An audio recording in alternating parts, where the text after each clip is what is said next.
Со воведување на работите на изведувачот почнува реализацијата на проектот за дворно уредување на средното општинско училиште Лјупчо Сантов.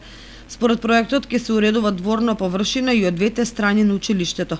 Просторот ќе добие амфитеатрален амбиент со отворена училница, па ќе се постават клупи, пешачки патеки, ќе се засадат дрвца.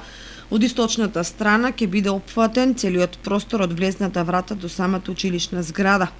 Од западната страна ќе се заменат бетонските плочи, ќе се озелени, ќе се постават канти за отпадоци и основи за осветлување. По децениско постоење на училиштето, ново уредениот простор се очекува да внесе нова енергија и за учениците и за вработените, изјави директорот Игор Христов.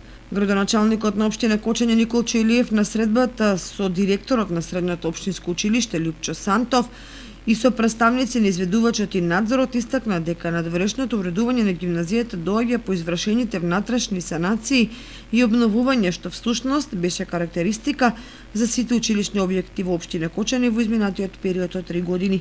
Проектот се реализира со средства во износ од 2 милиони денари, обезбедени од ненаменските блок дотации.